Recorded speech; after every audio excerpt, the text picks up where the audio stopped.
Hey guys, how you doing? Welcome, I'm 𝗏𝗂𝗍, and today we're going to take a look at the steam gauge overhaul for the analog Baron. This is from Black Square, and for me personally, it's one of the first DLC releases. In fact, if I'm being totally honest, there's been a lot of stuff that has come from Just Flight that's really brought the standards, in my opinion, of Microsoft Flight Simulator right up where they should be.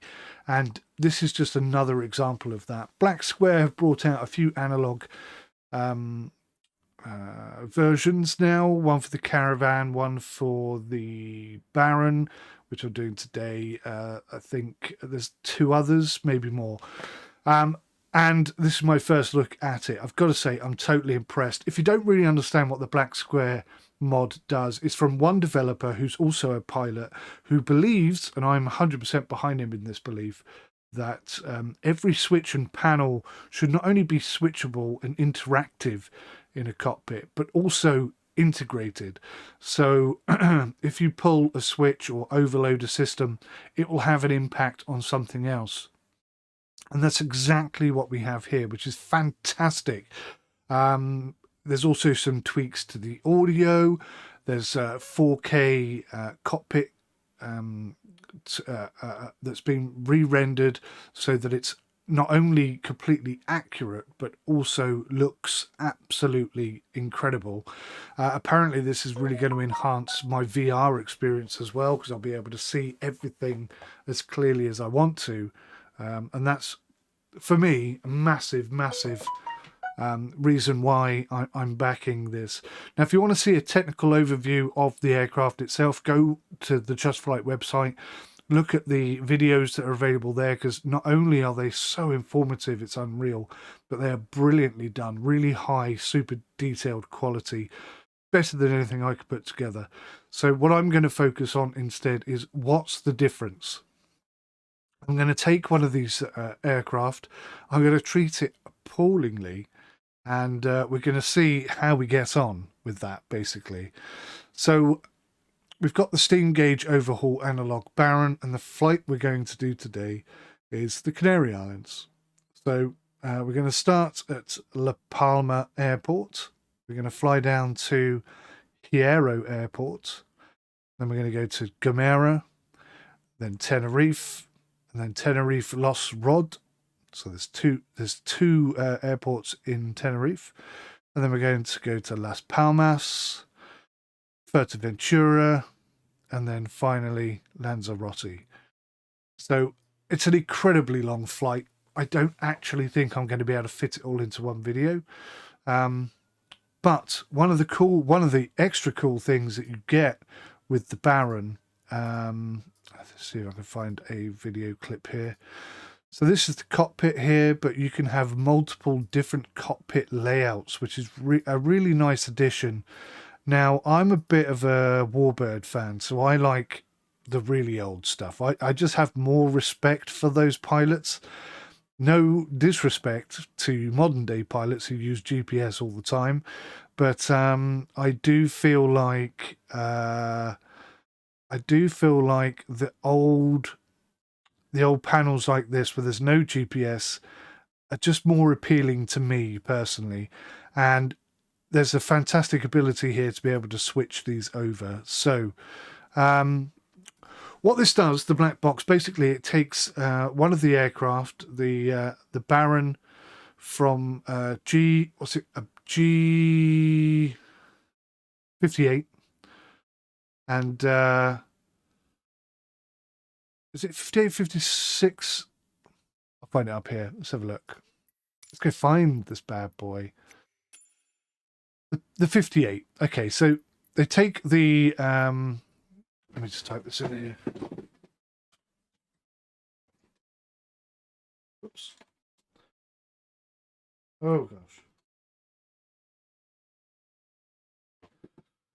Don't know why I'm panicking. Right. So Black Square have taken the Microsoft Flight Simulator model and they have rebuilt the inside. This means that nothing externally has changed. It's still exactly the same externally. There's some audio changes, and I've run into a few problems here that none of the other reviewers seem to be mentioning. So I'll showcase them here just so you get a full picture of what you're going to get. I'm 100% behind this. I think it's brilliant. I love it. I really enjoy flying it. It definitely adds more to the game. Makes everything way more realistic. Right, let's jump in. 𝗦𝘂𝗯𝗀. We'll start at gate. Oh, there we go. GA small. We'll take that. And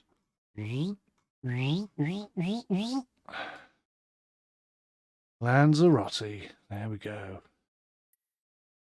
Oh, I must have clicked on that wrong. Let's try again. There we go.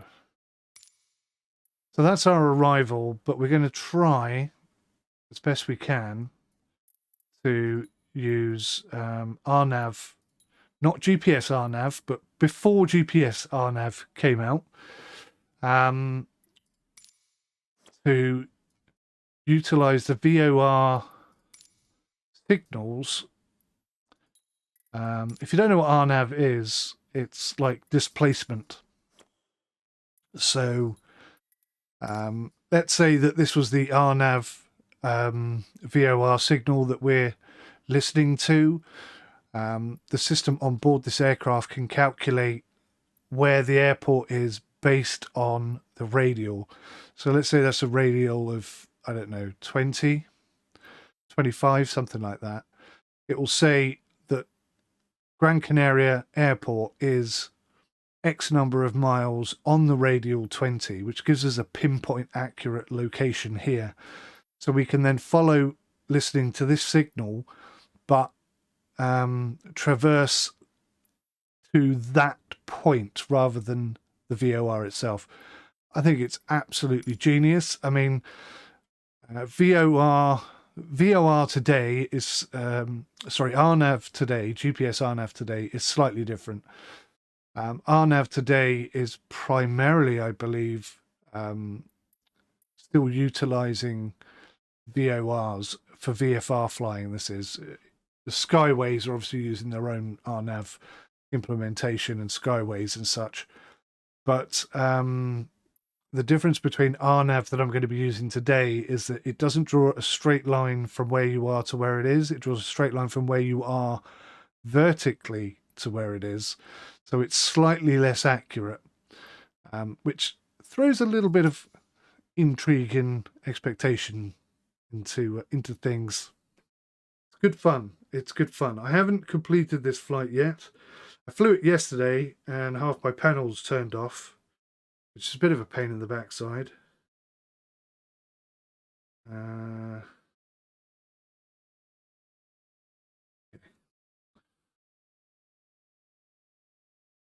we're going to have a go here today. Now, one thing I haven't mentioned is that not only is everything integrated, but it's also implemented in a realistic way. So the engine management is actually important. A2A were fantastic for this. A2A transformed FSX for me.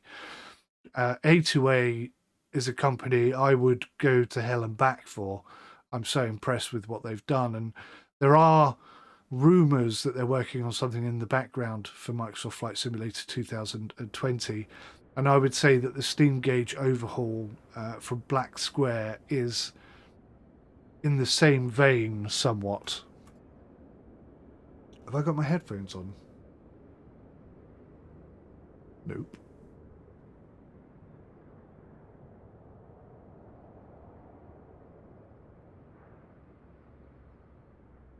Oh, look at my web camera. Completely blown out.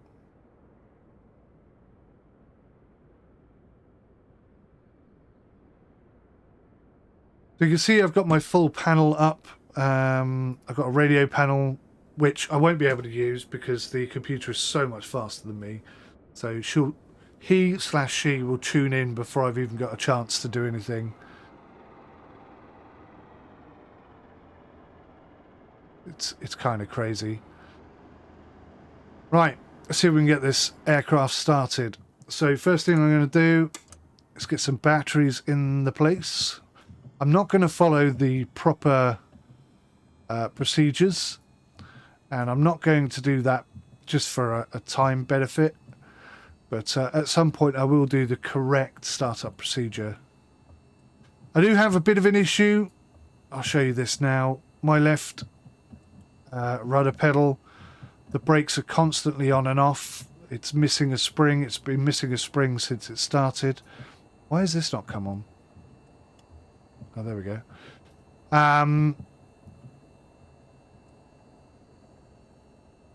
Right, so you can see I've done a little bit of flying. I'm going to repair everything, reset all damages and refill oxygen. Okay, so this plane is now effectively brand new.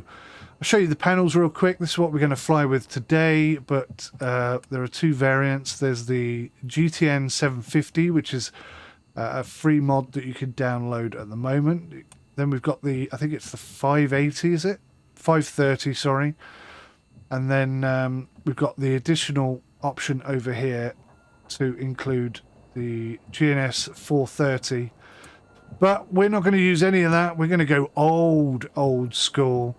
We're going to be using this device here. This is a KNS-81. This is RNAV before GPS came out. So it's very similar. It's very effective. It's very cool. And you'll see it popping up on the HSI here. So we're going to switch this over now before I forget. And the Bendix also is going to be selected to RNAV, and we'll set this to run on RNAV, and then we'll be using this to hopefully direct us in the right direction. So I've got some alerts coming up. There's an annunciator panel thing here. Turn the alternators on. Where's the annunciator panel test? There it is. Slightly annoyingly placed.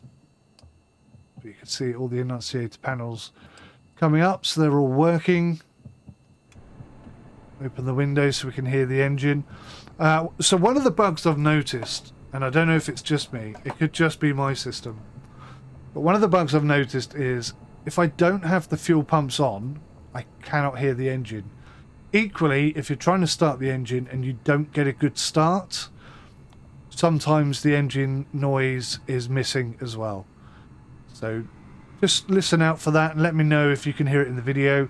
Let me know if you've got this DLC and you're having the same problem, because I'm trying to put together a review and, you know, I don't know everything about everything, so I have to try and find the answers to these questions, and sometimes the best way to do that is to ask you guys if you've seen it elsewhere. Maybe you've watched another video and they've had an issue, but they didn't mention it and you spotted it. Who knows? So far, I don't think anyone's picked up on it, so it may well be just me. But that's part of a review, is to be, you know, looking for answers to problems and finding problems in the first place. Right, we're going to turn on the fuel. Oh, that's bad. Right, well, we've got our first serious problem. Let's put the beacon on. So you can hear the fuel boost pump, but we are getting no fuel flow through here. That is a real problem. We may not be able to start. Oh, hang on. That's me being a rookie. Right, that's quite low, so I'm going to try and start these engines quick before we run out of battery.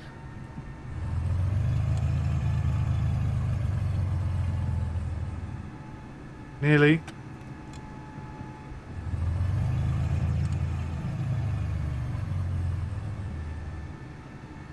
Try and just push up the throttle a bit. Come on. There we go, there we go. Oh, don't do this to me. The oil pressure's coming up.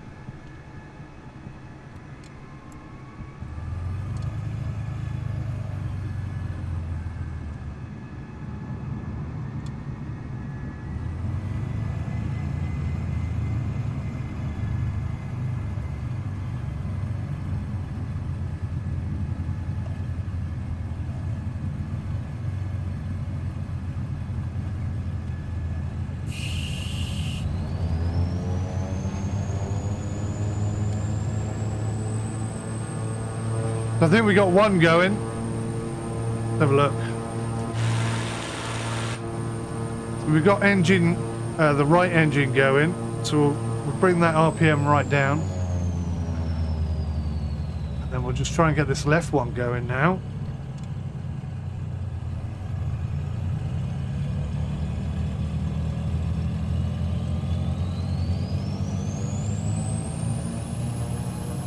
There we go.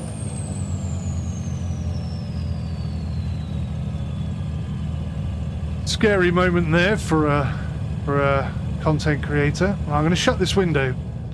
Now, I've had a few issues with this window. I was flying once with the window open and I got an alert coming up here saying door, one of those says door open or something.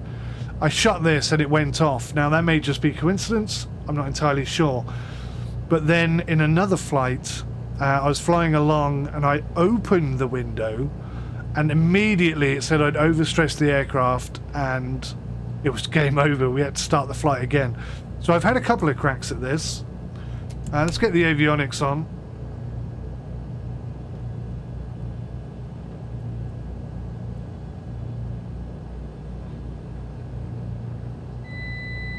Annoyingly, it looks like my autopilot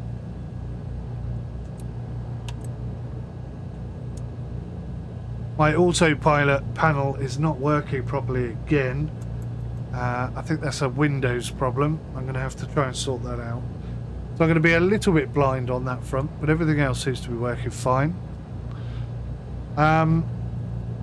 Okay, so I'm going to let the ATC be managed by the computer, and I'm going to focus on doing the flying. Basically, I like hand flying stuff, so I don't even like really use autopilot very much. So, but I'm going to use autopilot today because it's, you know, I'm trying to do quite a lot of difficult things and a bit out of practice as well. Is that enough excuses? I hope so. So over here we got the KNS-81. This is capable of holding 10 pre-recorded navigational points, and you'll notice that some of these numbers flash except for the one that you're currently using. So if this is switched to RNAV and this is set to RNAV here, then you will have that signal driving this. So if we just change this now, we're at Gomera and we're heading kind of south to Hierro. So we just spin this round. What radial are we doing? 203. So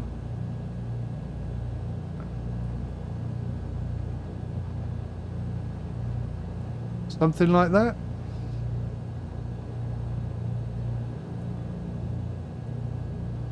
Probably too much.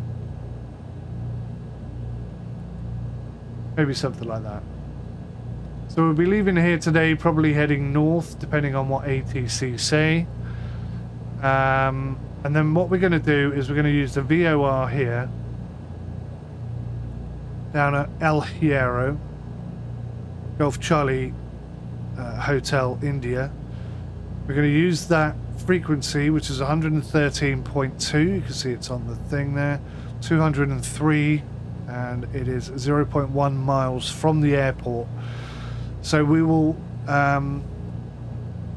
instead of going straight to the VOR, we hopefully should be directed straight to the runway itself. We'll figure that out as time goes. You can also click on check, and that will tell you what your current radial to that signal is and what the current distance you have from it is. The reason why it's not showing up is because these VORs only have an effective range of about 40 kilometers. So if we click here and look at the Gomera, it's like 45 miles out. So I was at Hierro, sorry. Hang on. Yeah, Hierro, okay. Let's look at Hierro, maybe even further out. There you go. Hierro is 49 miles out. So it's ever so slightly further. So within about 9 miles, we should sort of pick up on this signal and then be able to get more accurate on it. Now, the KNS-81 has a number of different configurations. If you put it on approach, it has a much smaller range for inaccuracy. So it has what do they call it? I think it may be called a displacement point of 5 nautical miles. That's 5 nautical miles, or 10 nautical miles, which is 5 miles either side, and that is 5 nautical miles, which is 2.5 miles either side, I believe. So we may go on the RNAV approach, and hopefully that will give us a more accurate flight in. Now, I have already flown to this airport once, so I've got some idea of where it is. What this doesn't do, however, is tell us when we should descend and line up for the runway or anything like that. So we're going to have to figure some stuff out by ourselves. And after that, it's going to be pretty much an unknown, I guess. We're not really going to know what's going on until we get there. Let's go set up our default altitude. We're going to fly at 2,500 feet today, which for VR purposes is acceptable. And we're going to climb at... Why can't we do feet per minute? Oh, because that's not on.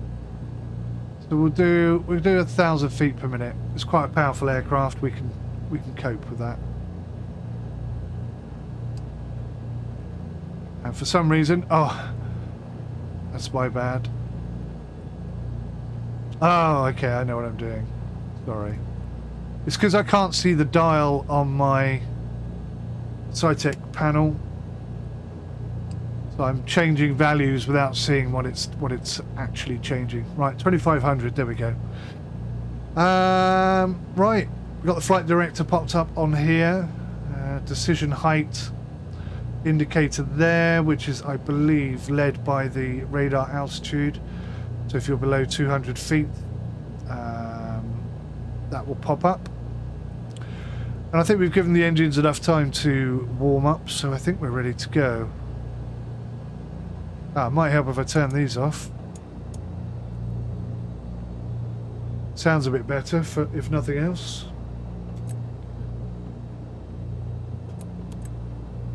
Right, lights are on. We're ready to taxi. Let's have a go at this, shall we? Let's see what happens. I'm not guaranteeing this is going to go well. I'm a bit out of practice, to say the least. Oh, I've also got a problem with the parking brake. Got a button that doesn't work very well using it, and you see how we've stopped. The parking brake is off. We've stopped. If I give it loads of throttle, you'll see the nose dropping, but we're not moving. And I'm not holding it with the brakes. And then all of a sudden it releases.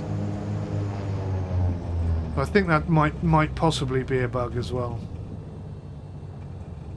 Let's get ourselves out of here. ATC should be tuning in any second now. La Palma ground 𝗦𝘂𝗃𝗍𝗏 001 with Quebec request taxi for takeoff north departure. 𝗦𝘂𝗃𝗍𝗏 1 taxi to and hold short of runway 36 using taxiway Romeo 1 Alpha. Contact tower on 121.8 when ready. Taxi to and hold short runway 36 via taxiway Romeo 1 Alpha 𝗦𝘂𝗃𝗍𝗏 1 Alpha. You can see again I'm stuck. I'm giving it loads of throttle. And then I can finally move. I don't know if that's a feature of this aircraft or a bug of Black Box or just a bug of Microsoft Flight Simulator. It could be. Is it here? Romeo 1 Alpha? I think this might be it.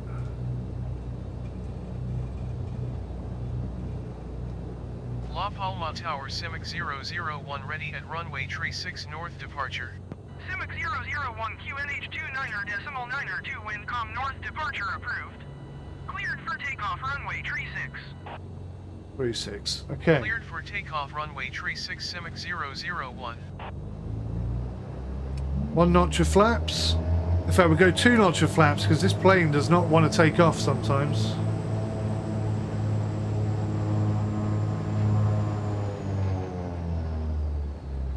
Spin this bad boy round. Alrighty. Palmas Tower, Binter, tree 1711 miles south inbound, visual runway, tree 6 approach.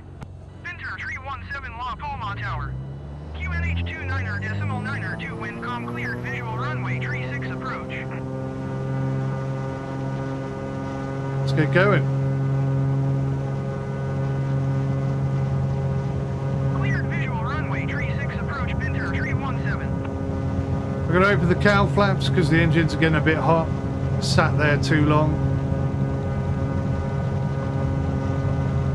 Don't forget I've got that little brake problem on the left, so it's constantly trying to hit the brakes. And gear up, 1 set of flaps up.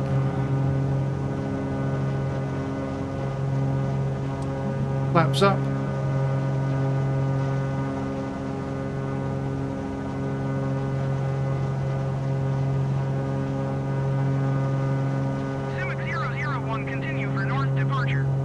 Whoa. Palmas Tower 𝗦𝘂𝗯𝗀𝗡, continue for north departure. Okay, autopilot's on.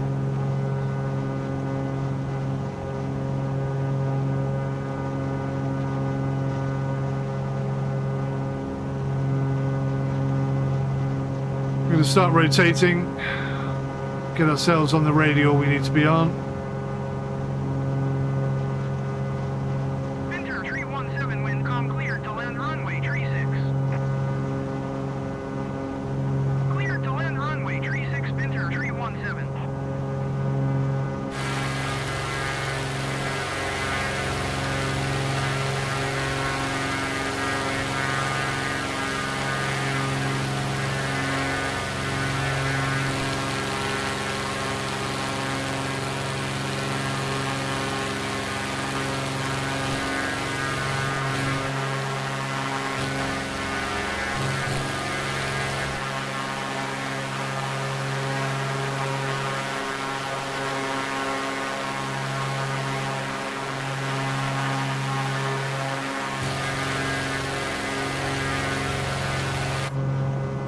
Okay, very pretty aircraft. The engine's cooled down now. I'll shut the cowl flaps. I'm going to bring the RPMs down, and I'm going to just adjust the props. So what I'm aiming for here is 25 RPM and 25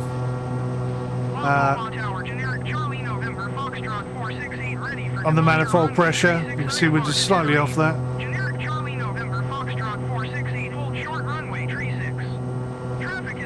25, 25, 25, we're pretty much there. I'd say that was quite accurate. That should give us a cruising speed of around about 180, 170 is today.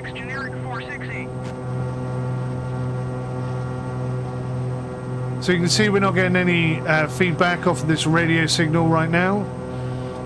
And what I forgot to do was add the other ones in. Now I've already started adding these in, so I can focus on this now a little bit whilst the autopilot's doing its thing. One thing to mention as well is because this is not default Microsoft Flight Simulator autopilot navigation system, Black Box have said that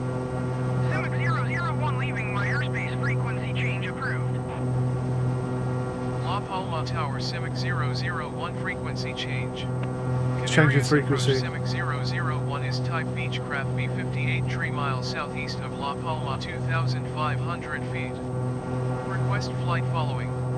𝗦𝘂𝗯𝗀𝗡, Tenerife approach. Squawk 2552. So you can see up here, I've already done a bit of damage to both engines, 93%, 96%. That's primarily based on the fact that I had the RPMs too high there, and I let the engine overheat as well. So it's very possible we'll have some sort of failure before we reach the end of this flight, but we'll do our best nonetheless. Now, according to this, we're ever so slightly off target.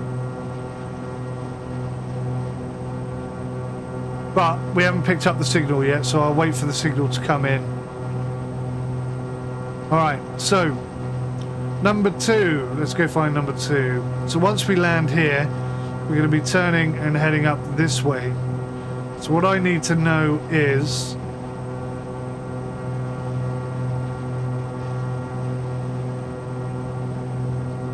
the radial to 𝗦𝘂𝗯𝗀 here. So La Gomera is 116.013 and it's 0.1 miles away from the airport. So this radial here in an RNAV configuration will take us hopefully straight to the airport, straight to the runway. In order to find this, we actually need to find the radial here. So if we come back to Hierro and look at Gomera, La Gomera, it's on a radial of 255 from the runway. 37.9 nautical miles away. So that's 255 from La Gomera. So I have to do a quick calculation in my head and take 180 degrees off that, or add 180 degrees. So what's that looking at? That's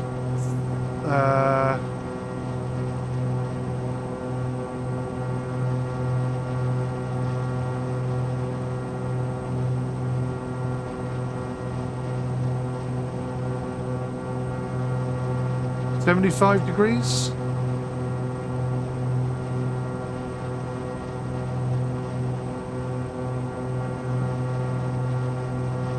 Let's have a look here. 25 will be, yeah, 75 degrees.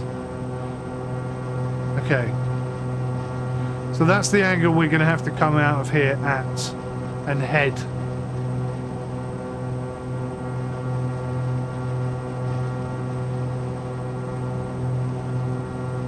So with all that in mind, we can kind of chill out, sit back and relax somewhat here.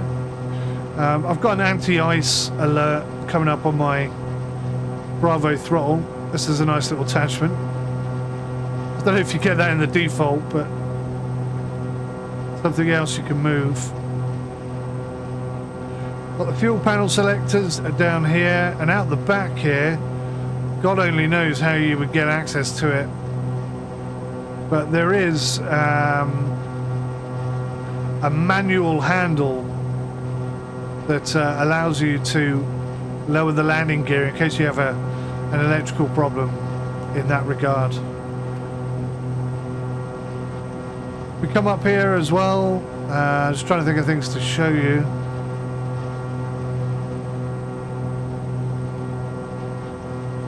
So the global failure rate is set to real time, it's on random. I don't think there are any active failures yet. I'm not going to look because that would be cheating.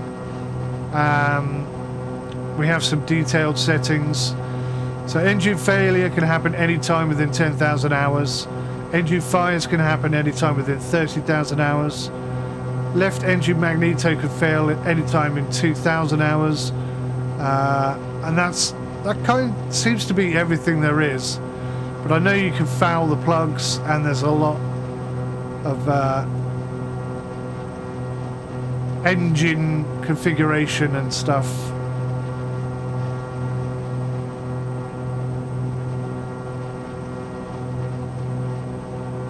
I'm just wondering, does that actually have a map? No.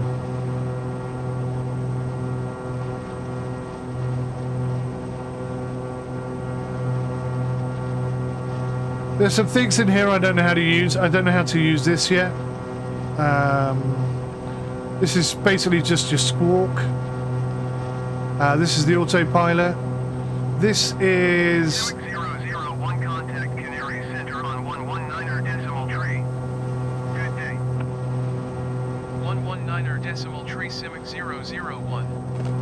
base center 𝗦𝘂𝗯𝗀 2,500 feet.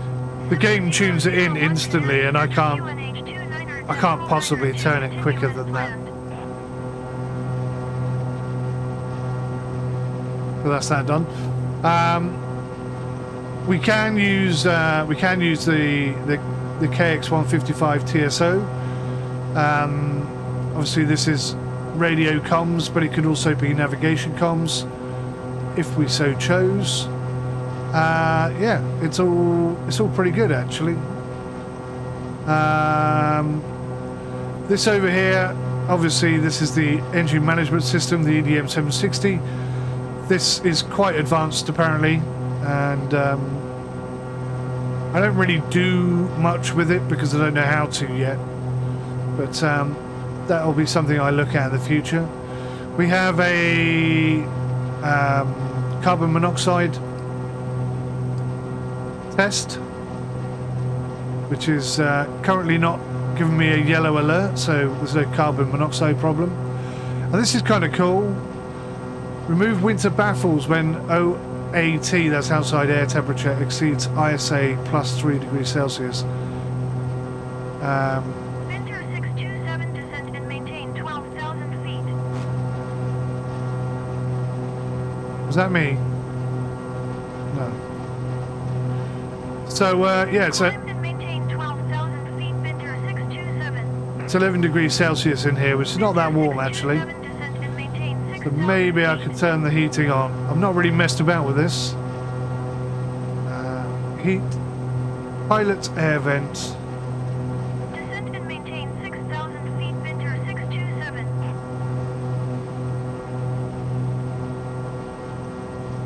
And we'll keep an eye on that and see if it goes up from 10 degrees Celsius, because 10 degrees Celsius is pretty bloody cold, right?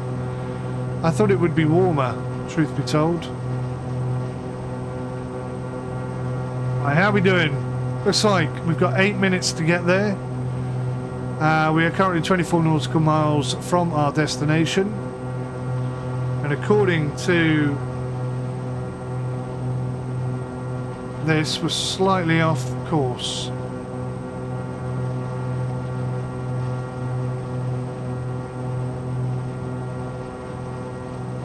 Inflection, that's the word I was looking for earlier. Each of these markers represent 1 mile of inflection. No, they don't, because we're running on RNAV approach. If I switch it to just RNAV, then these are 1 mile each. So 1, 2, 3, 4, 5 miles.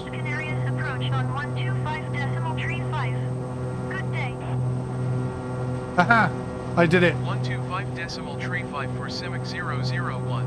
Ah, but it killed it. Approach 𝗦𝘂𝗯𝗀 2,500 feet. 𝗦𝘂𝗯𝗀 Canarias approach KNS-81 continue as planned.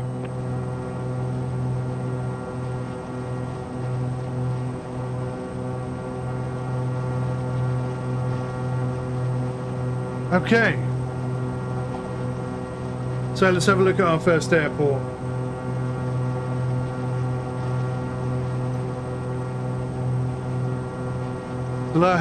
Hierro is at an elevation of 160 feet, and we're probably going to be coming in on runway 16.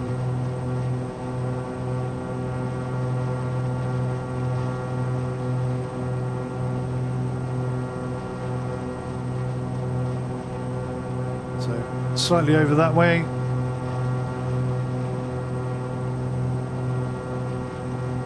So we're going to have to drop down to about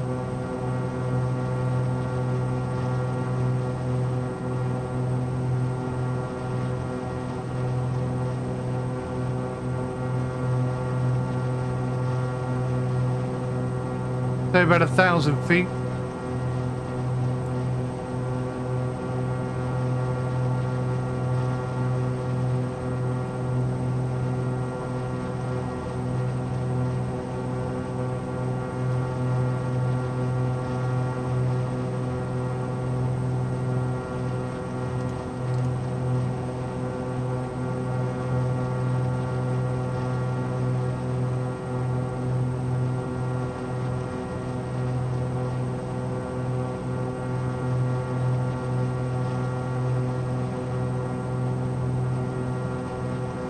I'm going to drop it about 500 feet a minute down to 1,000 feet.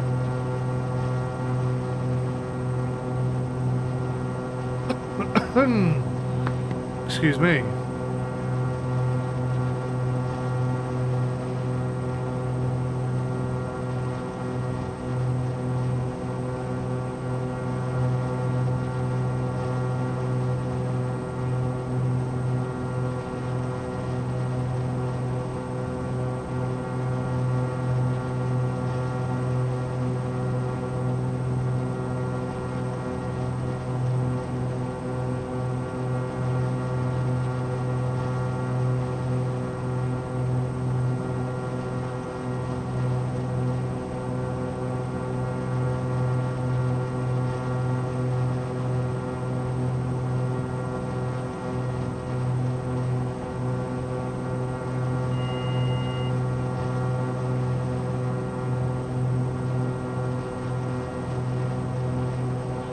Okay, I'm going to pull back on the throttles. Take us down to about 20,000 manifold pressure.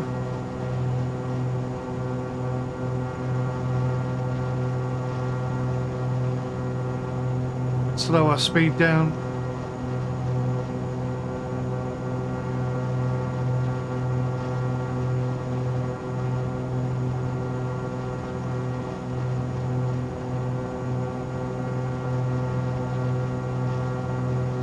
You can actually lower the landing gear and the first notch of flaps at about 150 knots, which is quite fast in my opinion. I've got some queries around the documentation. This turbo version can, according to the manual, cruise at about 240, 260. Which is obviously way beyond what this says. So I think that may be a typo. But again, I'm going to have to check.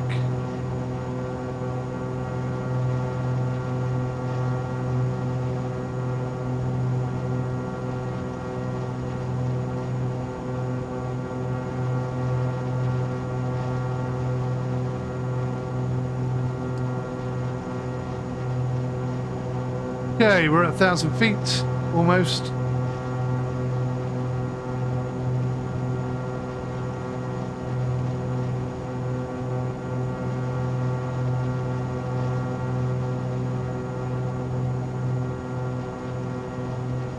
I think the runway's over that side.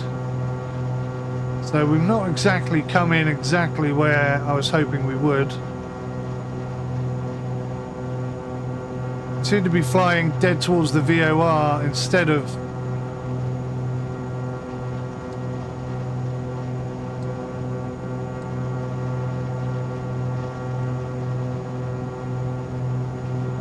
I guess that distance of 0.1 is not helping us, but even so we should be more in alignment with the runway, I feel.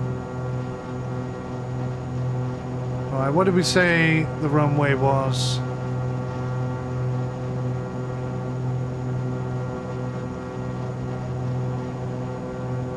Runway 16, so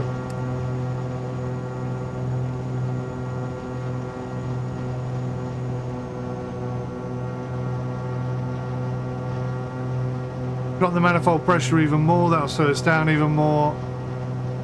We'll start turning to where we think the runway is going to be. Oh, I see it.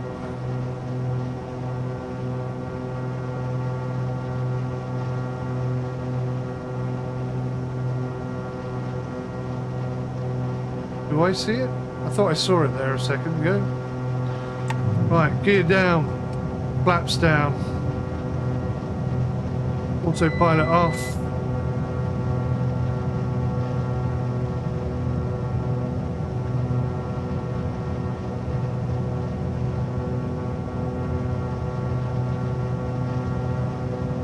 Is that the runway there? It is, I see it.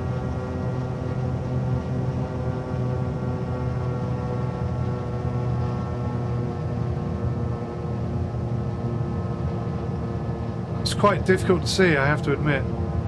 So maybe I turned in a little bit too early there. Second notch of flaps.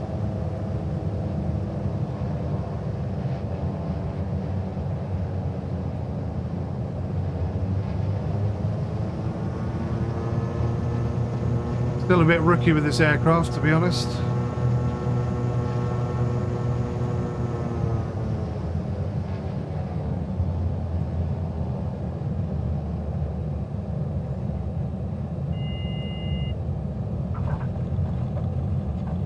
Bit of a shaky start, but we're down.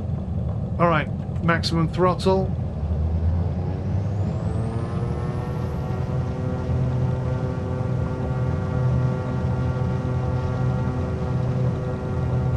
Pulling up, gear up, first notch of flaps up.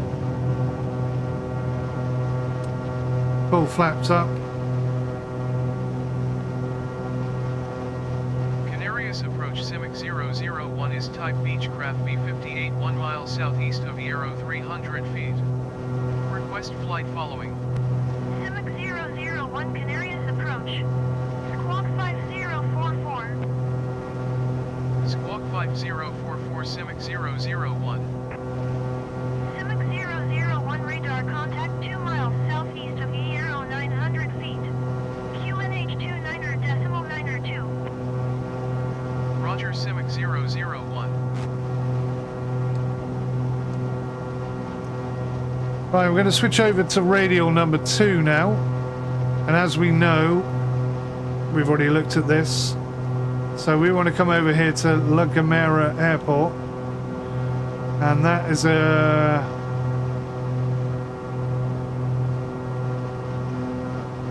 The Gomera is the closest. So if we come here and look at Gomera, it's 116 degrees. So that's a 75-degree inflection for us. So let's rotate this round. 75.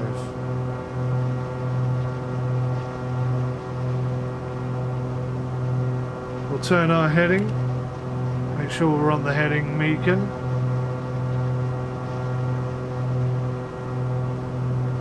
And again, we're going to be a little bit out of sorts here until we get ourselves lined up correctly.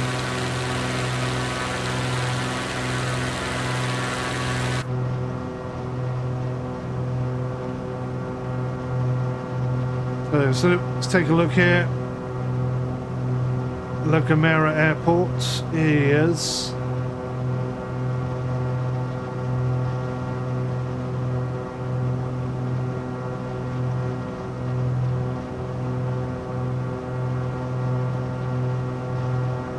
so I'm guessing we're going to come in on runway 09, which is at an elevation of 716 feet up.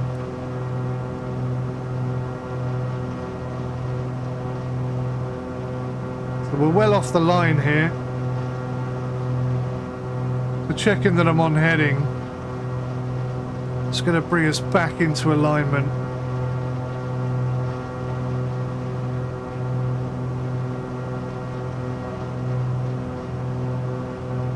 Try and get back on the line here.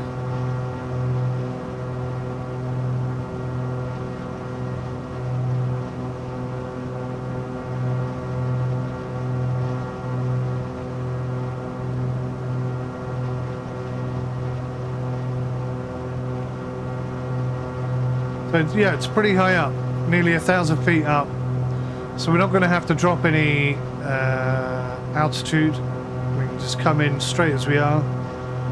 And then a hard turn to the right onto a 090 and a 09, sorry, runway radial. So we've picked it up. You can see we've picked up the signal already. 8 minutes out, 29 nautical miles. Oh crap.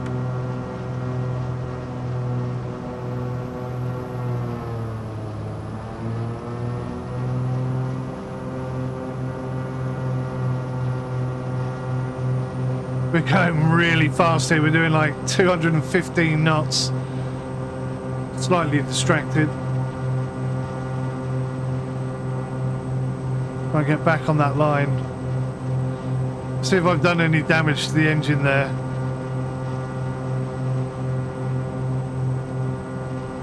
'93, '96. I forget what it was before, but according to the manual, this aircraft is more than capable of delivering that sort of speed. So we should be fine, but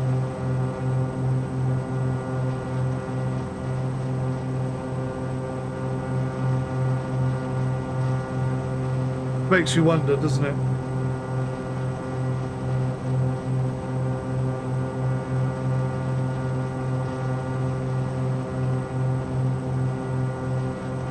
Okay.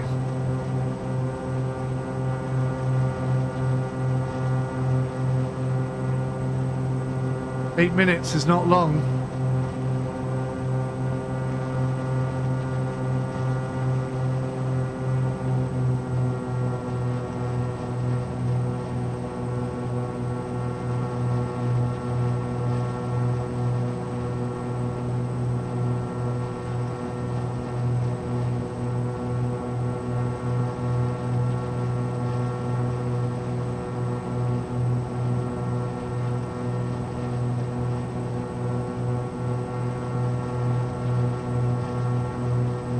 So when we leave this, we're going to be going very much easterly direction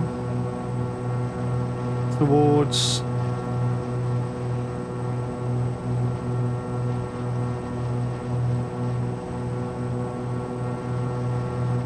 so Gomera 093 degrees radial. So we basically just stay on the same. We stay on the same trajectory. We're going to land, take off, and just go straight across here. That's a nice, easy one. We don't have to worry too much about that.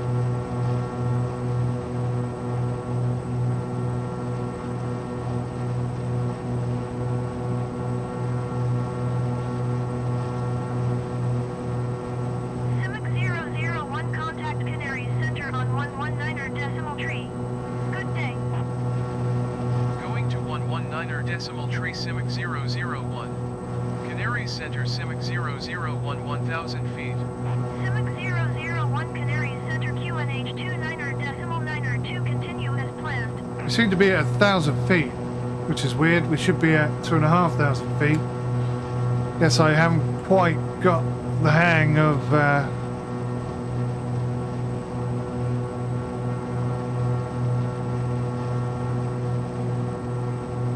the autopilot here. Let's get ourselves up where we should be.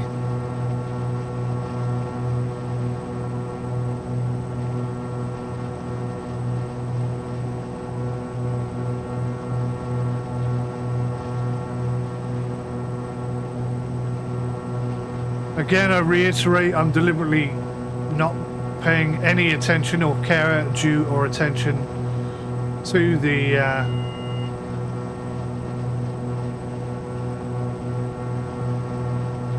yeah, I'm getting engine monitor alarms.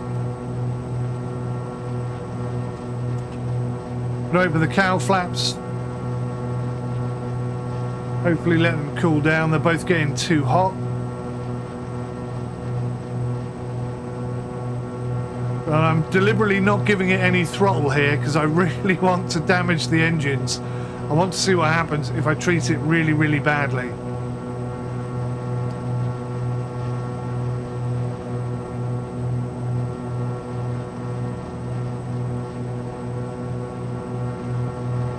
Okay, leveling out 2,500 feet. That should help the engines cool down. It's difficult to tell if they're actually lit up or whether it's just the sunlight causing this problem. And I'm a little concerned we're not getting any closer to our line here.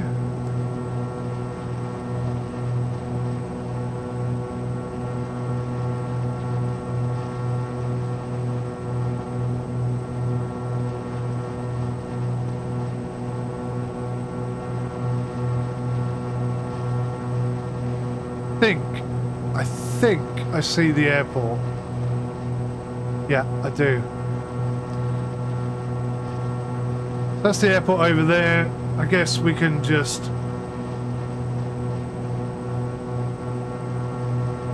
stay on this trajectory then. Not worry too much about the fact that we're off the line.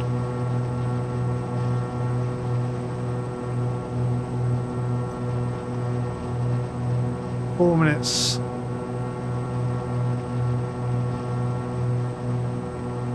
Surprised at this.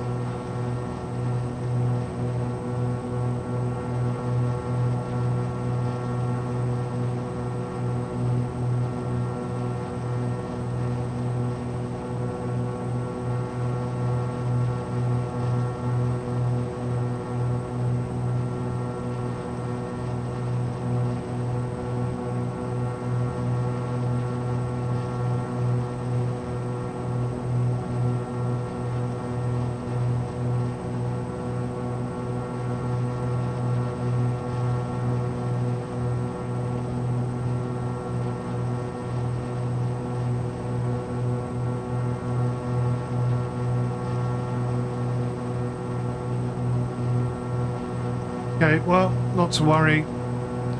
I think we could bring her in from here. Let's lower the manifold pressure. Get our speed down where we want it. Props to full. Maybe not. I don't want to over rev the engine if I can help it.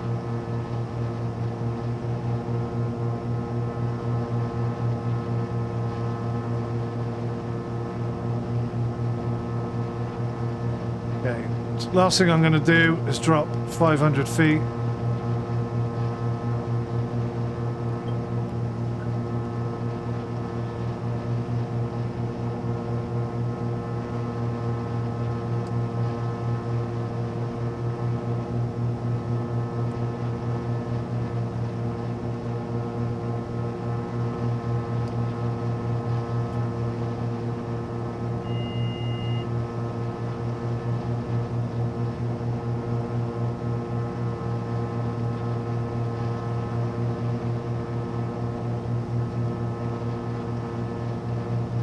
Alrighty.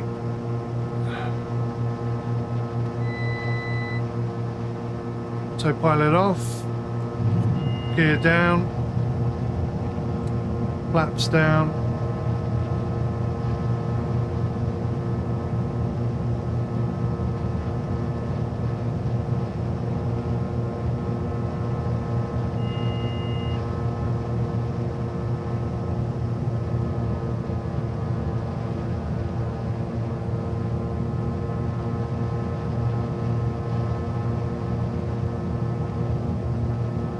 Cool little airport this is, right on the edge of the rocks, right on the cliffs. Center 642 climbed and maintained 16,000 feet.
Not the best approach I've ever seen, I have to admit.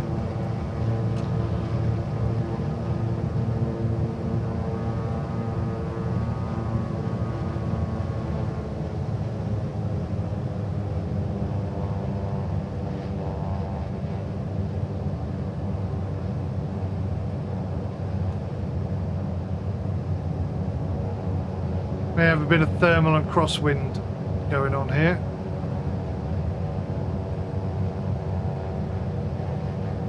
Very short runway, so there's going to be a down and go kind of situation.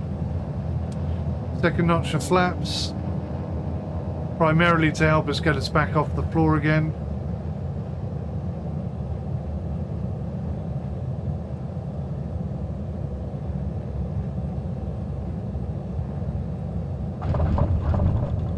Alright, full throttle, let's go.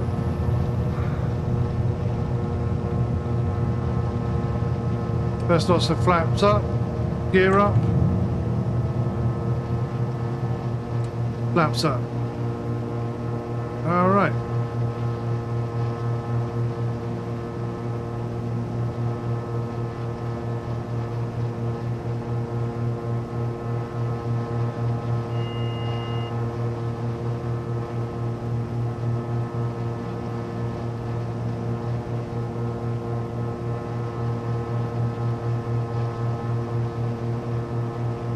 Again, I'm trying to treat the engines rather badly.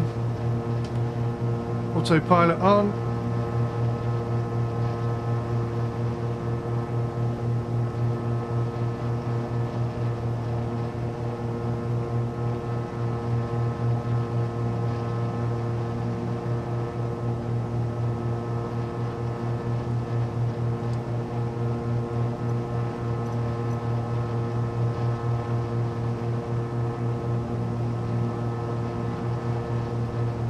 Okay.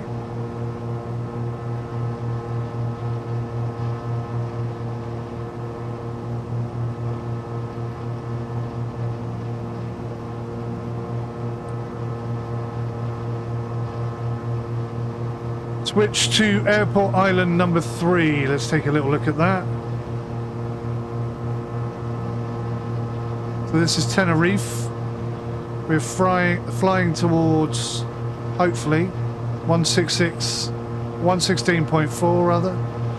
072 degree angle, which is correct. And 6.6 nautical miles from the airport. Now, I've never flown to this airport before.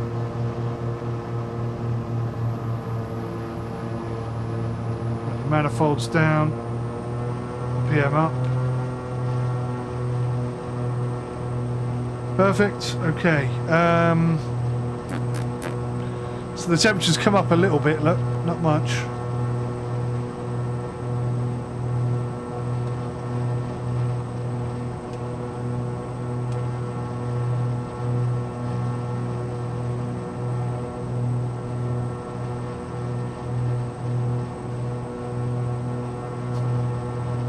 Also got a pressurization system in this airplane, which I'm not going to mess with today. We'll do the review in parts and figure it out from there on. So elevation's 188 feet. Runway heading is 07. It's on a 93 degree angle, and you can see we're slightly off the mark, so let's just bring ourselves over a smidge and see if we can't get on that line.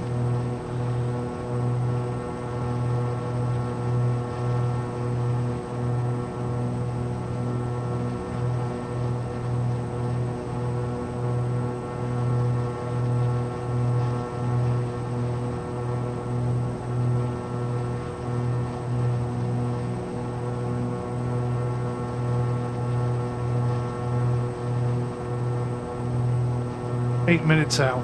Okay.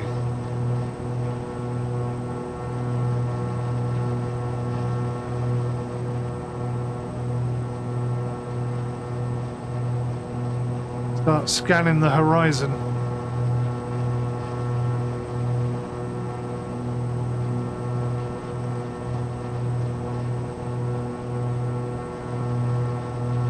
We're starting to get back onto this now.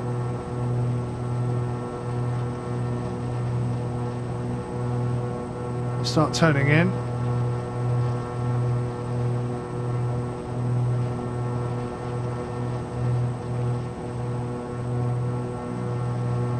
No sign of the airport yet.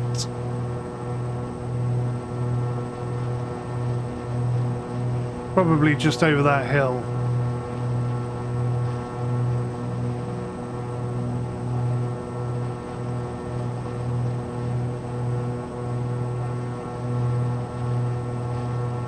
Over there somewhere.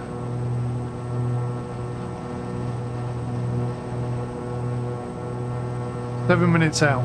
Okay, we've got a bit of time. Let's have a look at our next airport. So Tenerife North.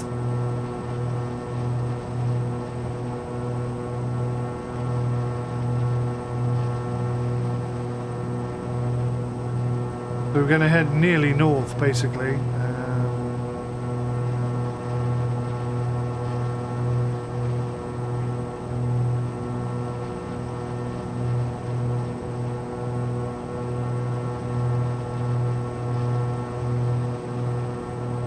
037 degrees for that one.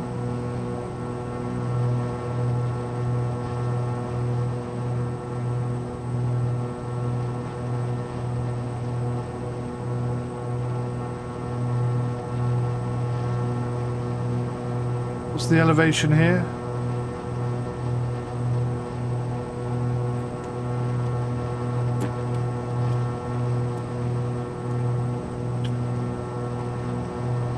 $188.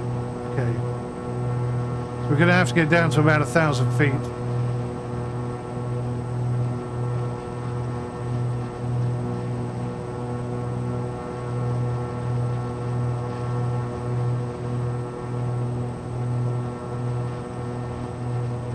Still don't see it. Thinking it must be there somewhere.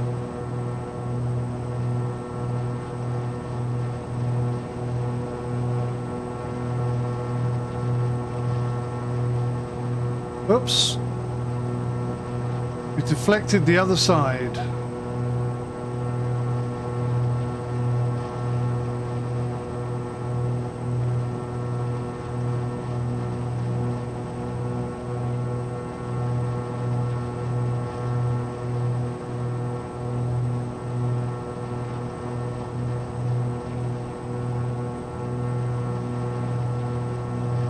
This is the angle that the runway is at, but I'm still not seeing it. I am seeing an aircraft out there, so we must be fairly close.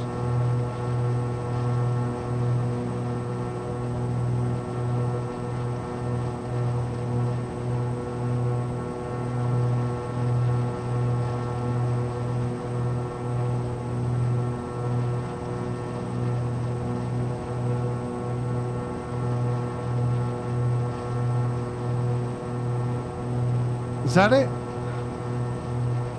That may be it. I'm not seeing any lights though.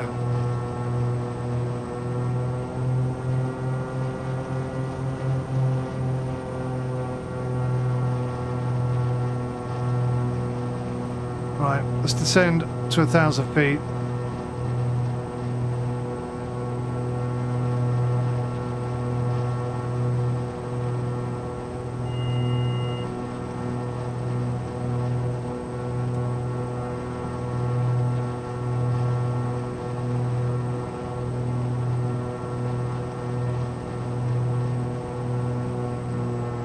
Bring back the RPM, well not the RPM but the speed. Oh, I know it's there somewhere, it's just difficult to make it out amongst all of that lot.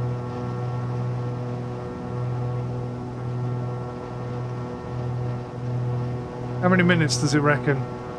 3 minutes. Ah, there we go.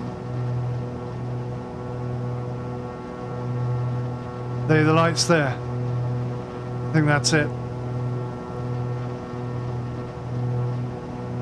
Okay, let's turn out a little bit.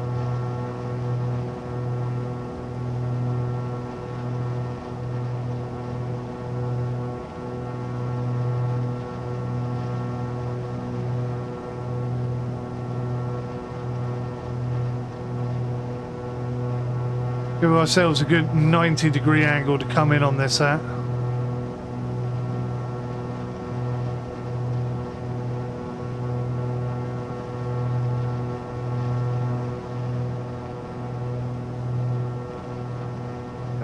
release it now.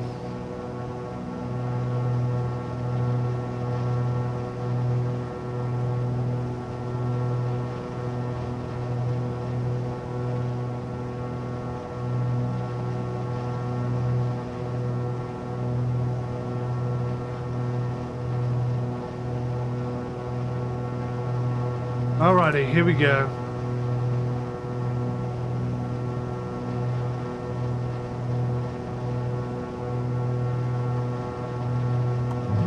Gear down, flaps down, autopilot off.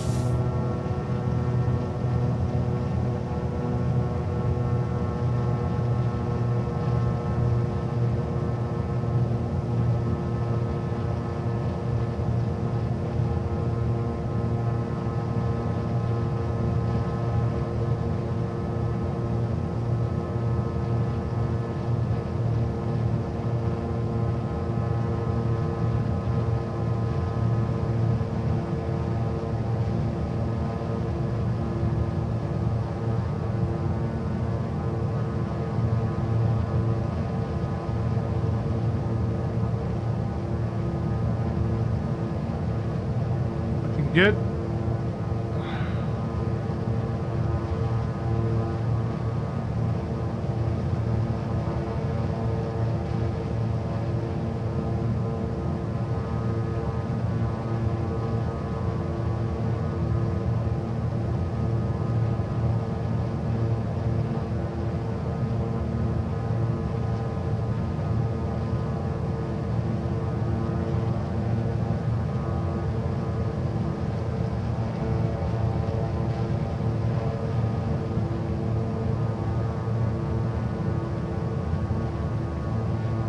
Ooh, bit of stutter. We need a little bit more bump here.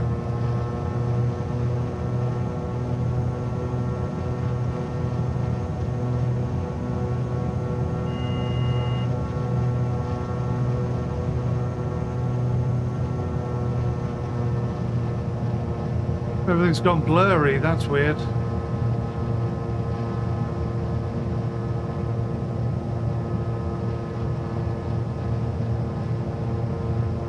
What a fantastic place this is, my word.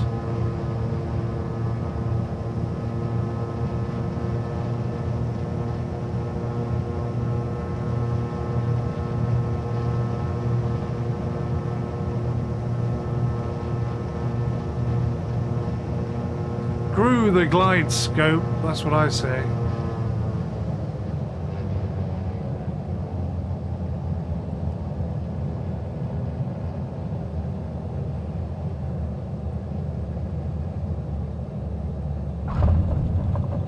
Bit of a heavy one, but that's okay, not too bad. Alright. Full flaps, away we go. Gear up. Flaps up, full flaps up,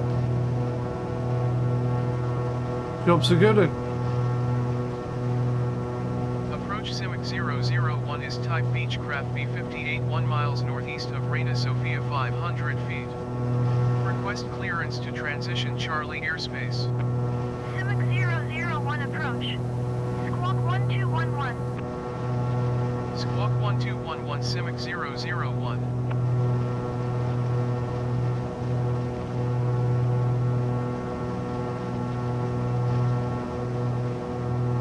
𝗦𝘂𝗯𝗀 radar contact 2 miles northeast of 𝗦𝘂𝗍𝗍 1,400 feet. Cleared through the Charlie airspace. Cleared through the Charlie airspace 𝗦𝘂𝗯𝗀. Alright, we have clearance. Going to change our altitude. 2,500 feet.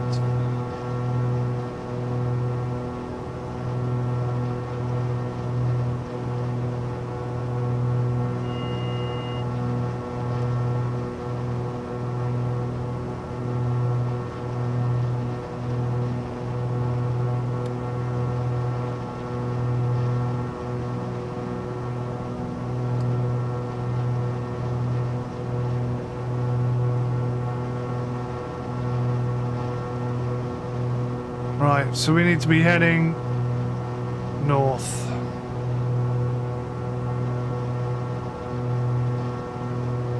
.3-esque.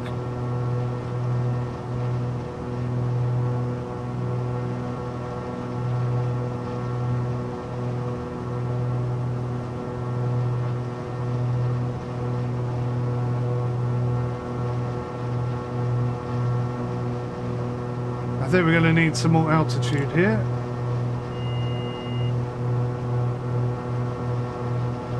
Flying VFR conditions, so that can take us up to 3,000 feet. Vertical speed.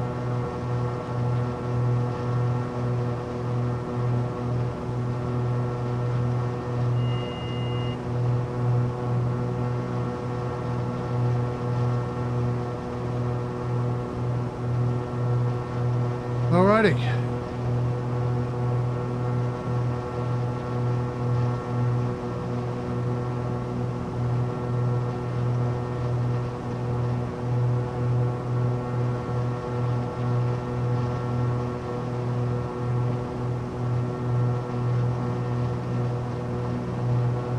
And then we're going to have to go higher, faster.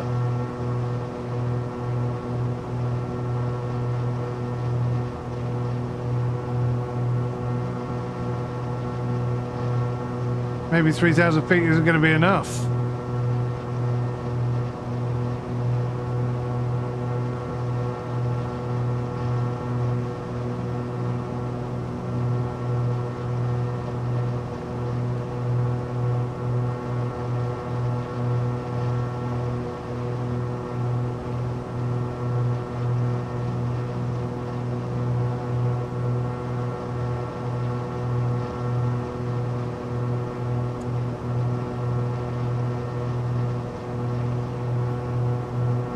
Oh, that's going to be tight, isn't it?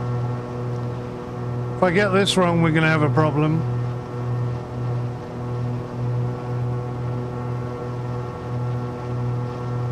Not that we're not already having a problem. Let's do 2,000 feet per minute and hope that we've got enough to climb this. We've got plenty of speed, that's not a problem.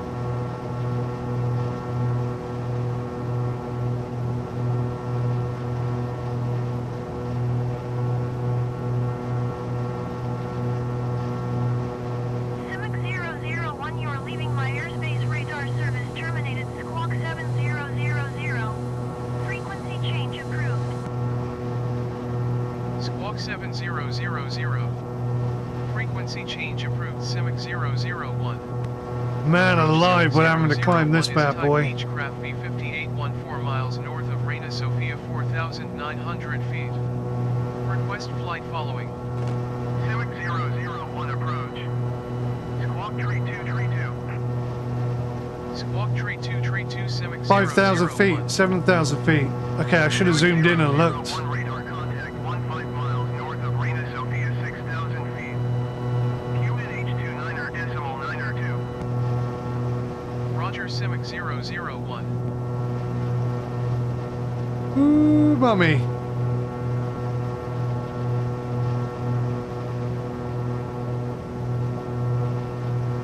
That was a close run thing.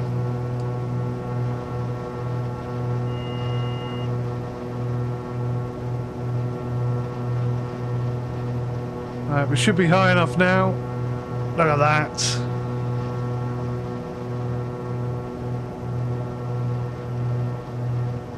We're going to see a fantastic sunset today, aren't we? And we're probably going to end up flying in the dark, which is something I'm not rated for, but hey.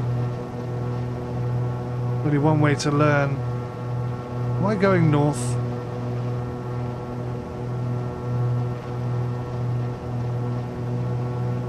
Doesn't look like land out there, does it? It looks like water.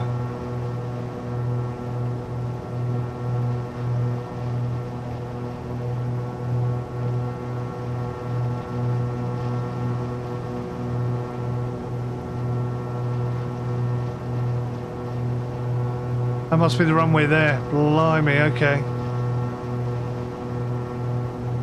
I'm way off the angle. That's okay though, because it'll give us a chance to turn in on it. So what is the runway here? Runway 12.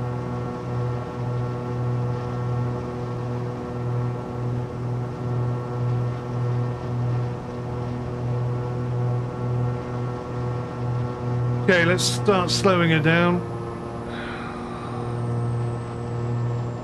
What's the altitude here?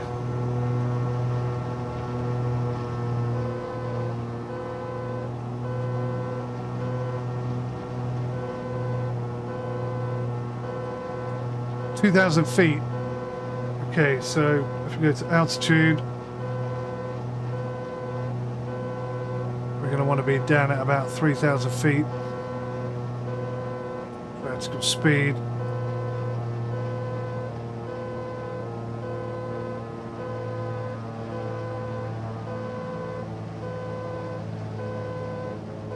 (1,000 feet per minute). We'll put flaps up, flaps down rather.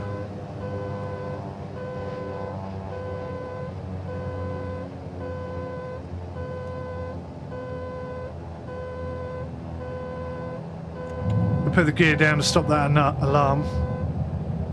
I wonder if you could just click it actually. I could have just clicked it, I guess. Alright, so I'm not really seeing where it is. Says we're 10 minutes out, but we are off on a huge inflection. This is a difficult runway to identify. But it's there somewhere. You got a lot of altitude to shave off though.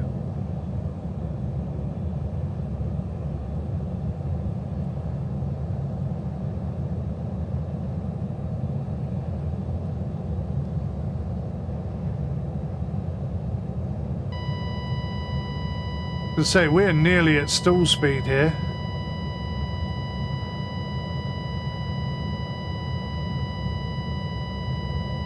Oh, you pillock. I gave it a 1,000 plus rather than 1,000 neutral. That was silly.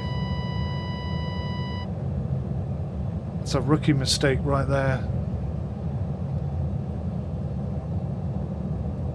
We nearly went into a autopilot stall there. I've never done that before. She's settling down. She's settling down. Is that the runway there? I think it is, isn't it? It's going to be tricky.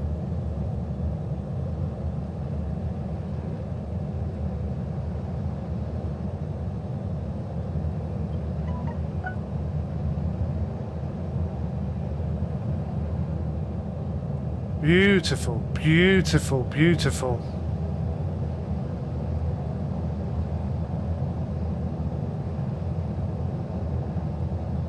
That is a short runway.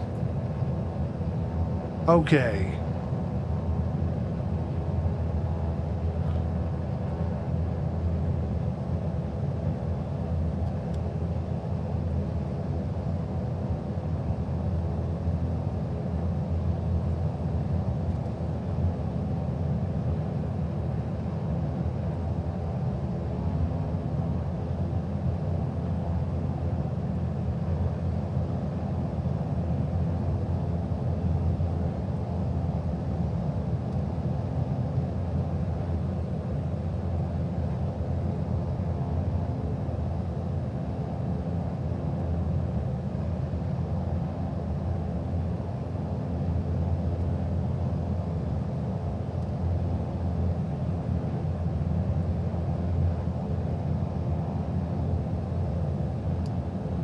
I'm going to bring this down to 2.5.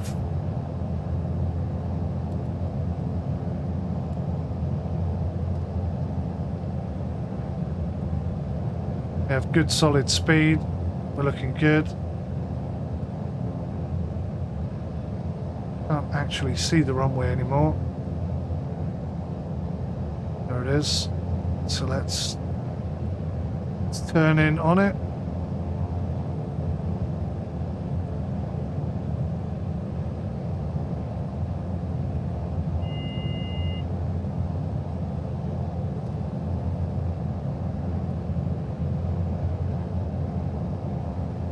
Bit too early. Okay. Take the autopilot off. I'll take her in from here.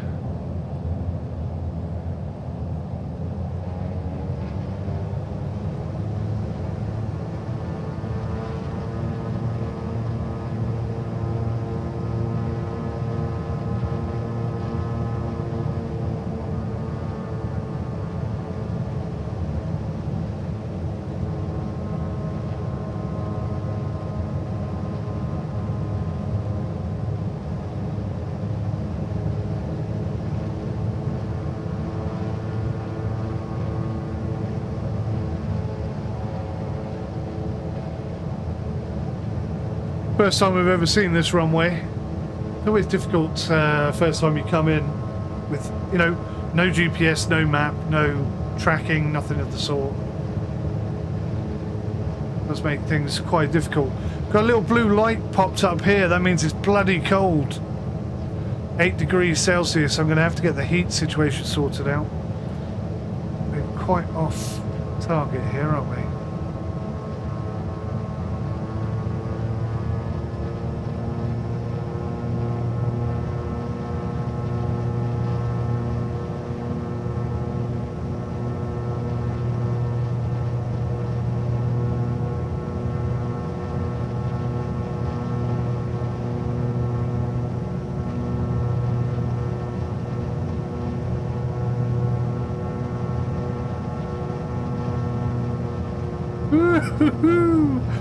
Ah, this is fun.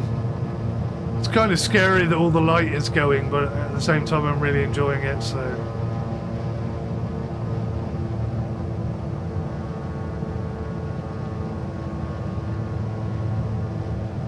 We're low, we're very, very low. I like to come in low, actually.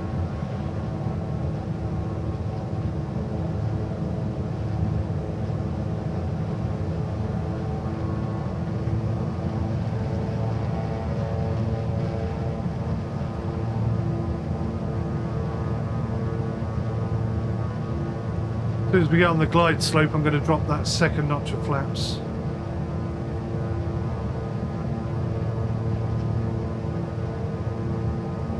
I don't think we're going to get on the glide slope, actually.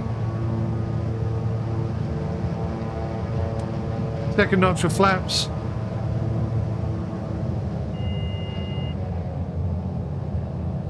It's a short runway, so we are going to have to be leaving as soon as we're arriving.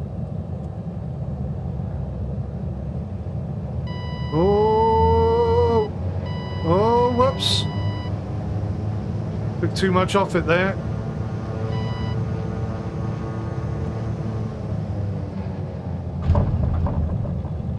So that guy's just taken off.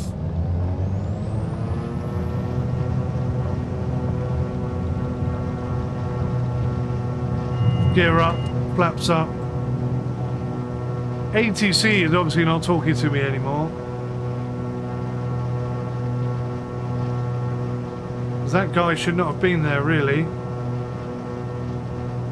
Approach 𝗦𝘂𝗃𝗍𝗏 is type Beechcraft B58 1 miles northwest of Tenerife 2,300 feet. Request flight following. 𝗦𝘂𝗃𝗍𝗏 approach. Squawk 5312. Squawk 5312 𝗦𝘂𝗃𝗍𝗏. 𝗦𝘂𝗃𝗍𝗏 radar contact 1 mile east of Tenerife 2,700 feet. KNS-81 Flaps up. Roger 𝗦𝘂𝗃𝗍𝗏.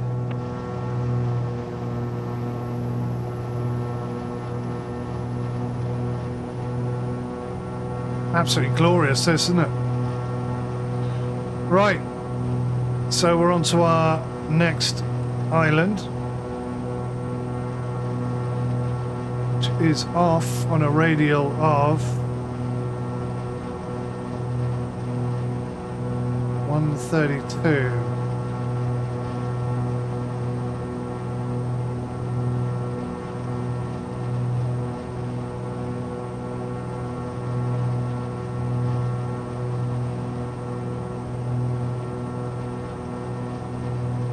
Something like that.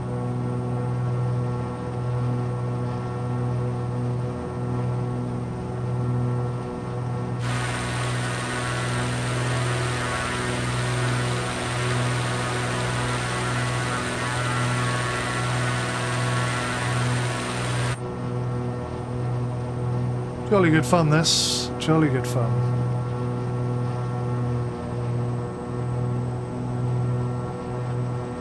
Okay, we're looking good. Got good pace. So it's kind of like bang in the middle. And we're kind of like bang on course. We really are bang on course this time. So we may end up in the middle of the runway, which is not quite what we want. We want to be slightly off to the side so we can turn in on it, but whatever. Let's learn a little bit about this one. Enter 195 descend and maintain 8,600 feet.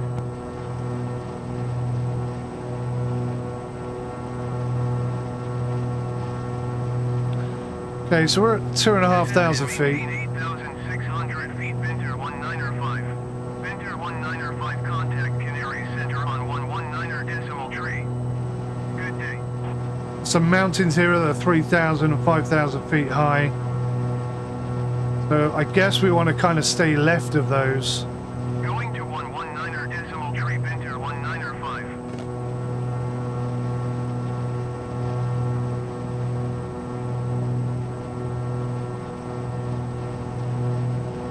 So I'm actually going to turn slightly left of where we're heading.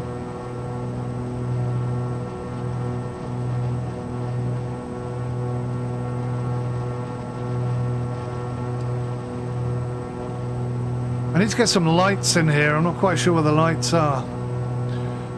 Let's have a look at the very extensive checklist.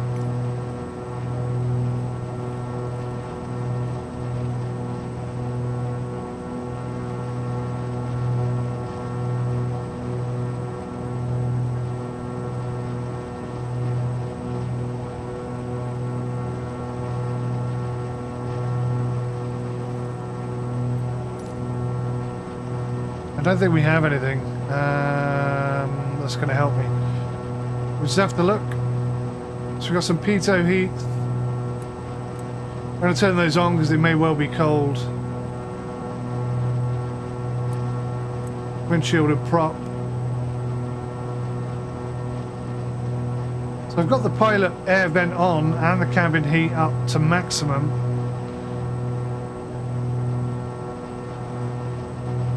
Defroster, I don't think we need that. Oxygen. Vent blower, air conditioning blower. Maybe that'll warm us up. It's 10 degrees C, so the cabin temperature alert has gone off. It's a nice little added feature having that to think about.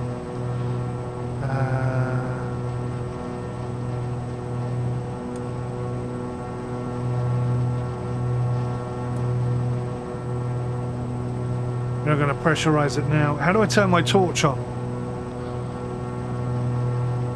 Oh man, where are the lights in this thing?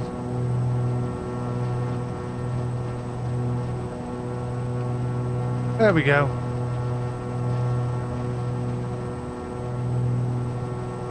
Oh, that's cool. I'm not sure if you get that in the original either. Fresh air knob. No, we'll leave that.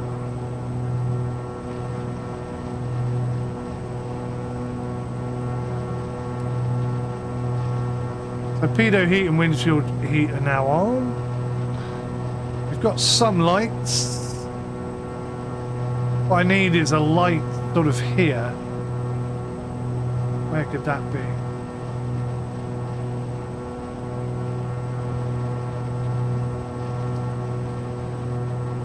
Now, if you see it,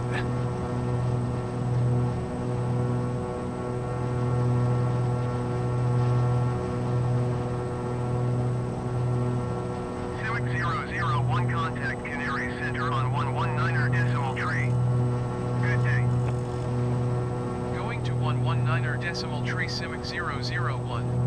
Canary Center 𝗦𝘂𝗯𝗀 2,500 feet. Enter 190, climb and maintain flight level 270. 𝗦𝘂𝗯𝗀 Canary Center QNH 29.902 continue as planned. Climb and maintain flight level 270, enter 190.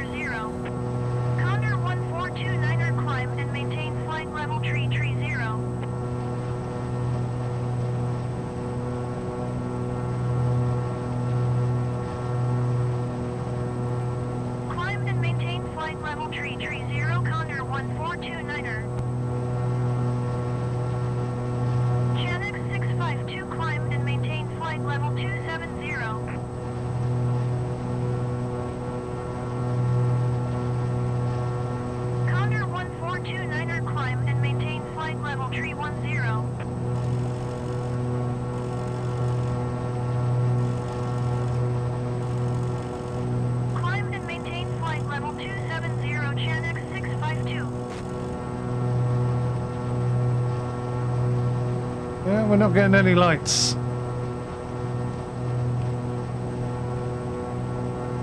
Are we getting any signal yet? No signal. Bloody hell.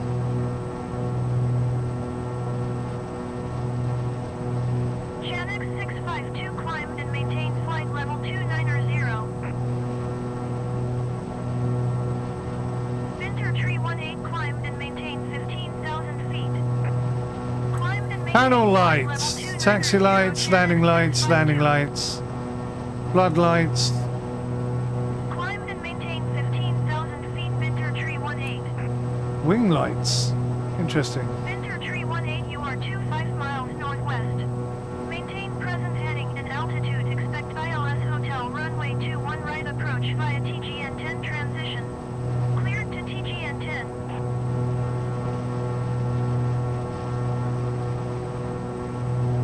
Okay, so I'm going to turn my heading ever so slightly more to the left. At altitude, expect ILS Hotel runway 21 right approach via TGN-10 transition. Cleared to TGN-10. Winter Tree 18. Definitely getting late. Look at that, we've got some stars popping out and all sorts of things.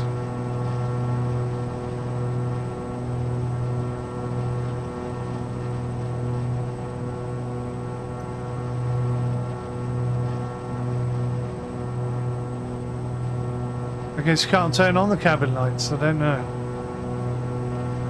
That looks a bit better, I can see what I'm doing almost now. That's a step in the right direction. So our current altitude is 2.5. I'm going to just take it up to 3,000.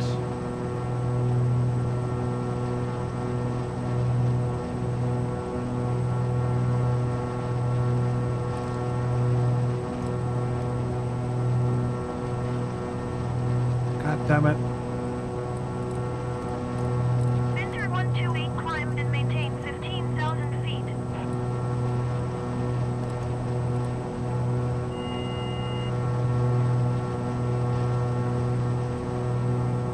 Just to make sure we get over these Winter very high 128 mountains. climbed and maintained 12,000 feet.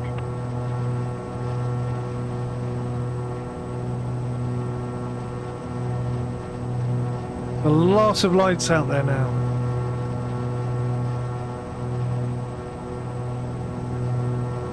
Can we have a look and see what we've done to the engines? We haven't damaged them at all since our initial takeoff.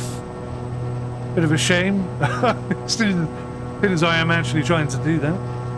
Still only 10 degrees in here, what the hell?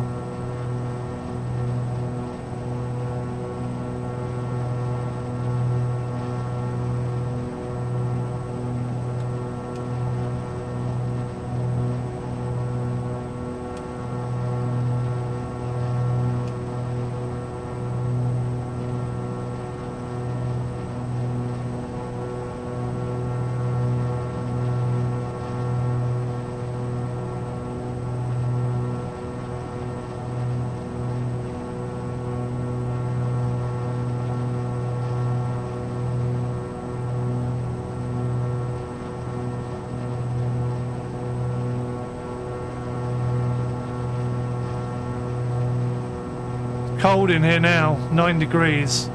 Why are we getting no heat?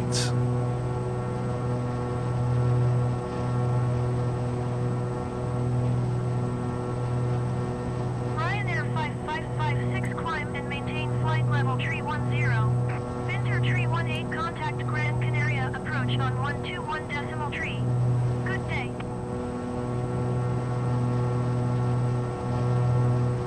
See if that warms anything up. Winter 198 climbed and maintained Oh, crap. 15,000 feet. That was me trying to zoom out. That's one thing I hate about Going to using the mouse. 121.3. Winter Tree 18. We may have to go a bit higher here. Or a bit more to the left. Winter Tree 18, 15,000 feet.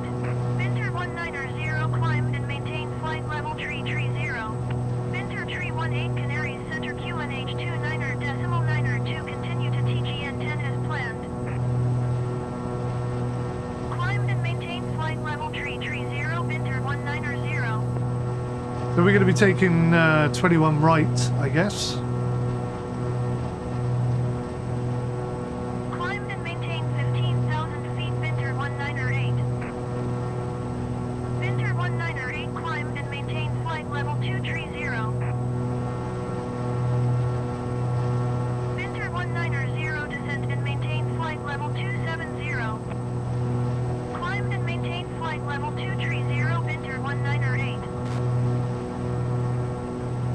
think I'm going to have to... Maintain flight level 270, Binter 190. I'm going to have to look up how to get heat. 001 contact Gran Canaria approach on 124.3. Good day. Going to 124.3 CIMIC 001. Gran Canaria Yeah. approach CIMIC 001 3,000 feet. CIMIC 001 Gran Canaria approach QNH29.9 continue as planned.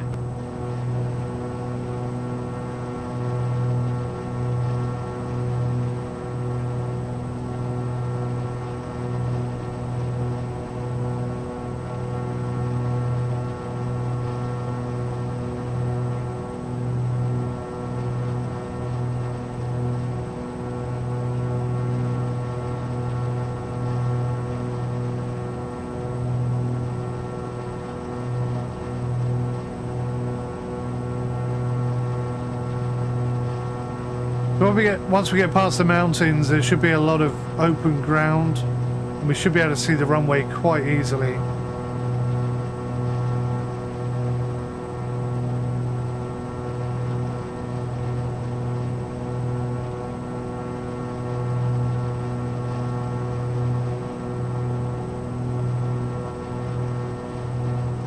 About 13 minutes out, apparently.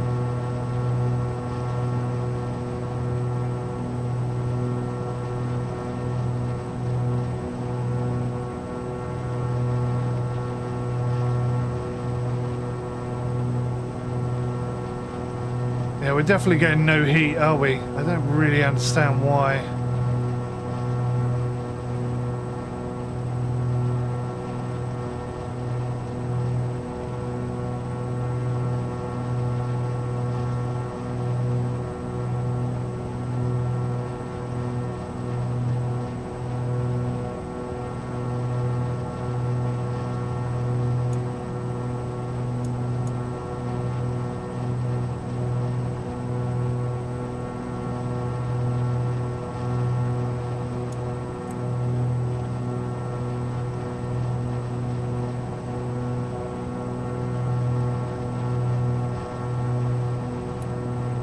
Ah! Did not see that. Right, we'll put the blower on high.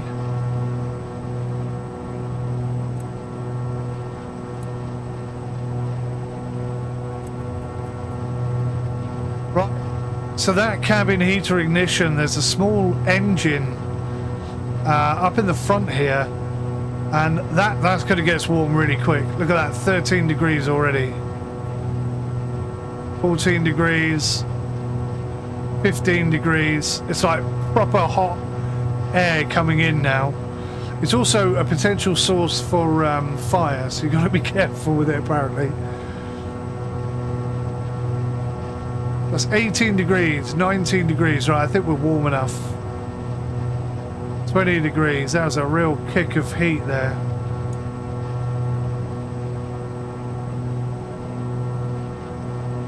We finally found it, we finally found it.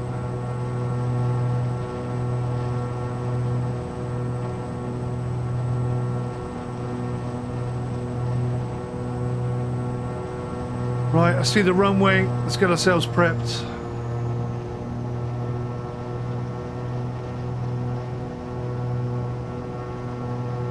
What's our desired altitude?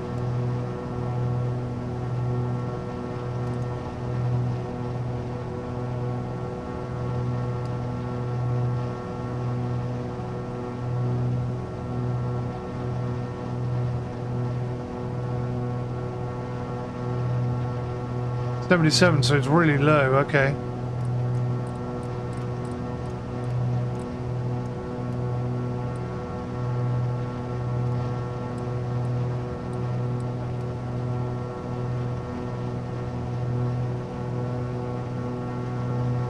Right, I'm gonna get the gear down, first lot of flaps down. I think we're gonna cut this guy off. It's probably not going to make it very happy.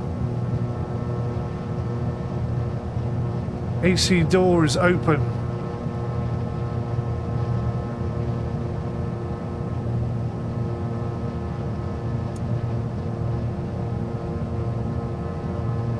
No, that didn't fix it.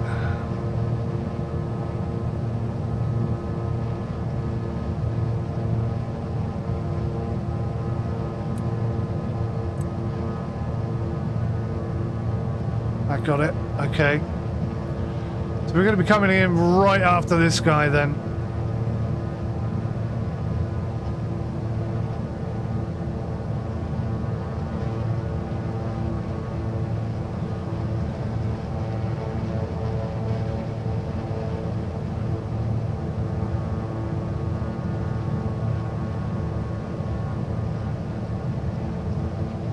See, we haven't requested to land, so I think we're going to get in this guy's way.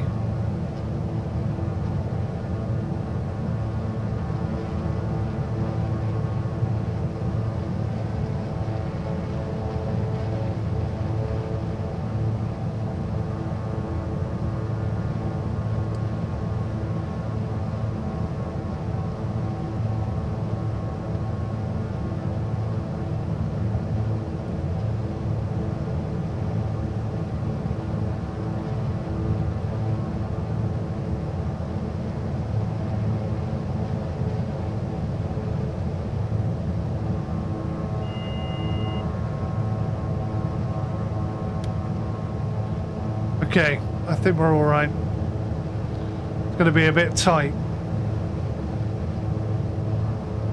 to say the very least.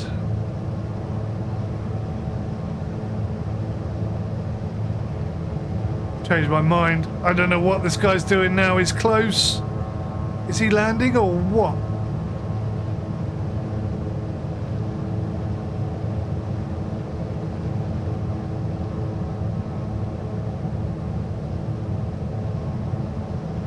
I don't know if he's landing or not, but we need to, so let's turn ourselves in. Oh no, we're too early, too early. Too early, stop it.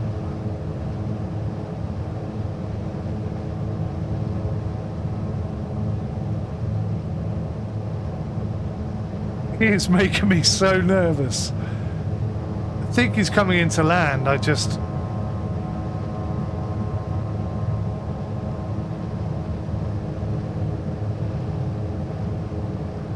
Yeah, we're going to come in right after him. This is going to be fun. How to lose your license in one quick maneuver.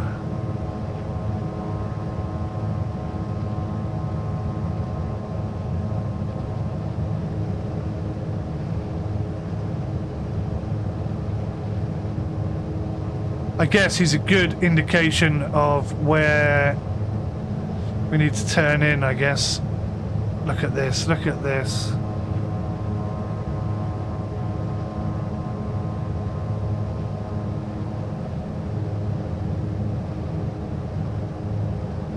All right. Time to take over.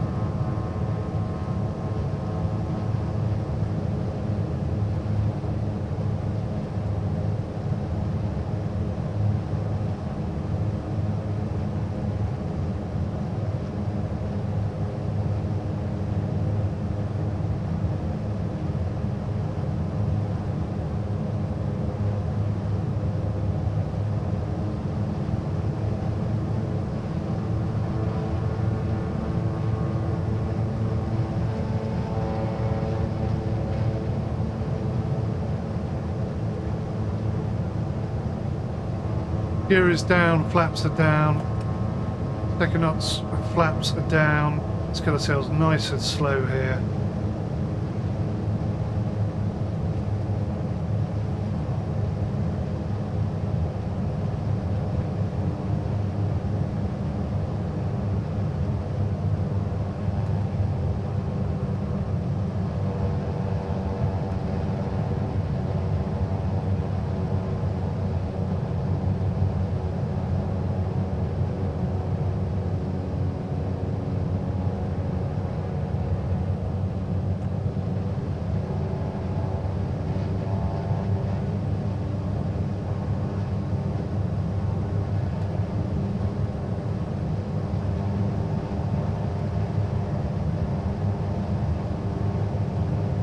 do come in so low, don't I?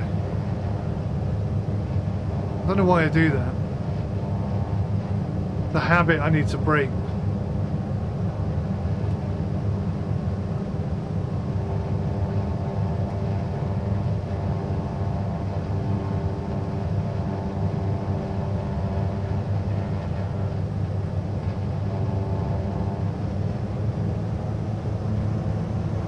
We are dangerously low right now.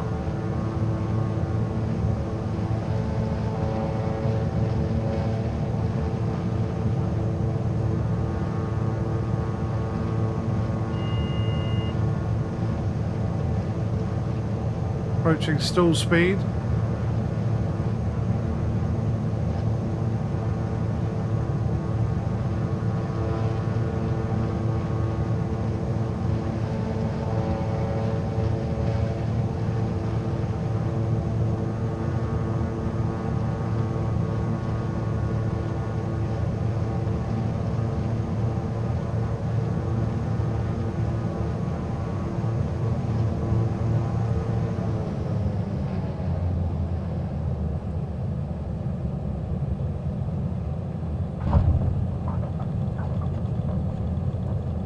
Bit of practice required. Full throttle. Away we go.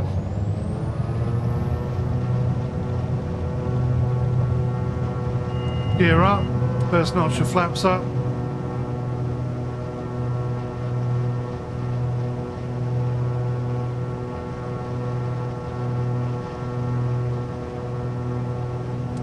Full flaps up. Gran Canaria approach 𝗦𝘂𝗍𝗍 is type Beechcraft B58 1 miles northeast of Gran Canaria 300 feet. Request flight following. 𝗦𝘂𝗍𝗍 Gran Canaria approach. Squawk 0 tree 7. Squawk 0 tree 7 𝗦𝘂𝗍𝗍. 𝗦𝘂𝗍𝗍 radar contact 1 mile south of Gran Canaria 1,200 feet. KNH-79𝗏_902. Roger 𝗦𝘂𝗍𝗍.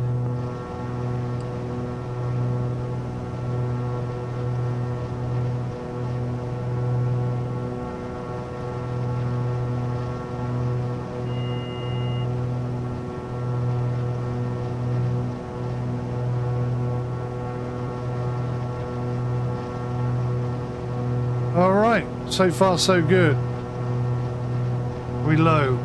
No? Why am I getting a trim alert?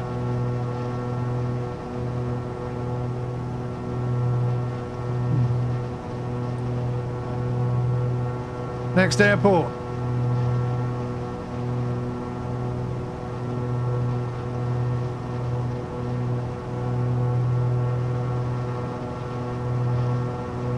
What the hell's going on here?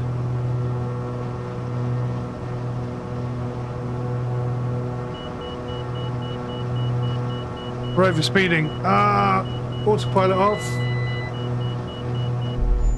No! What the hell happened to the autopilot there? Just did a nosedive straight through 2,000 feet. I was trying to set us up for 2,500 feet. Damn. I think I'm too reliant on the screen on my autopilot panel here. I find it really difficult using the mouse in the game.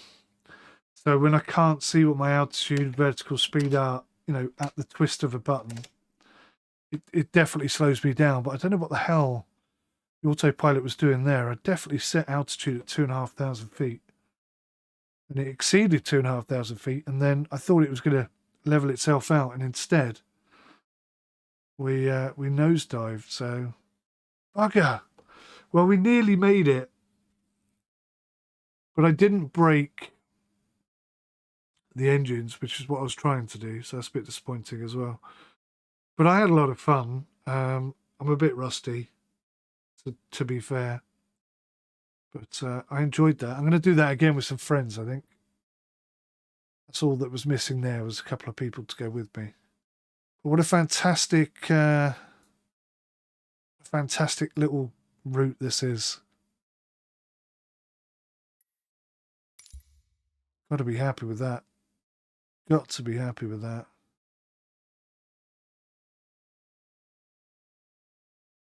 Right, guys. That concludes my first look at the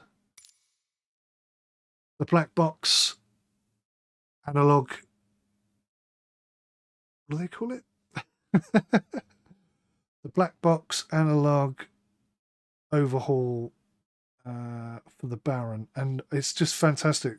I haven't really shown you anything, really. Like I say, if you want to see the technical information, then I highly recommend you go check out the videos on the Just Flight website. Absolutely superb, really, really well done. Huge amounts of technical detail, and even they, in an hour-long video, purely focusing on technical detail, cannot share with you everything there is to know about this aircraft. There's still some systems I've got to learn and test out and go through and stuff, but I cannot recommend it enough. It just totally transforms Microsoft Flight Simulator into something that I personally am enjoying playing. So if it's realism you're looking for, and you want that extra bit of realism, this is definitely one that you should be looking at. Only if you've got the premium deluxe or deluxe version of Microsoft Flight Simulator, though. Otherwise, you won't have this aircraft available to you, unfortunately, and this DLC will not work for you. So please bear that in mind. Thanks for watching. I hope you appreciate it. And yeah, sorry for all the mistakes and dying at the end there. That was really annoying. Not quite sure why that happened, but we'll figure it out. All right. Thanks for watching, guys. I'll see you soon. Take care of yourselves until then. And I just got to remember how to shut this down.